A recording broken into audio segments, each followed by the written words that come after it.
विधानसभा निवडणुकीच्या पार्श्वभूमीवर मतदान केंद्रावर भ्रमणध्वनी घेऊन जाण्यास बंदी घालण्याचा निवडणूक आयोगाचा निर्णय कोणत्याही दृष्टीने बेकायदेशीर नाही, असे उच्च न्यायालयाने सोमवारी स्पष्ट केले आहे। तसेच निवडणूक आयोगाच्या निर्णयात हस्तक्षेपास नकार देताना या निर्णयाला आव्हान देणारी मनसेने केलेली जनहित याचिका न्यायालयाने फेटाळली आहे।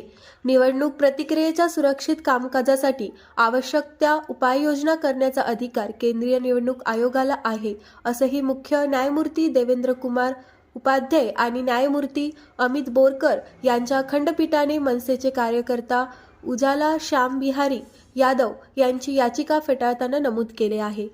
निवडणूक प्रक्रिया ही गुंतागुंतीची प्रक्रिया आहे आणि त्यात डिजिकॉलर ॲपद्वारे ओळखपत्र सादर करण्याची परवानगी देण्याची मागणी याचिकाकर्ता करत आहे, परंतु कोणत्याही व्यक्तीला डिजिलॉकरद्वारे त्याच्या भ्रमणध्वनीमधील कागदपत्रे पडताळणीसाठी दाखवण्याचा अधिकार नाही।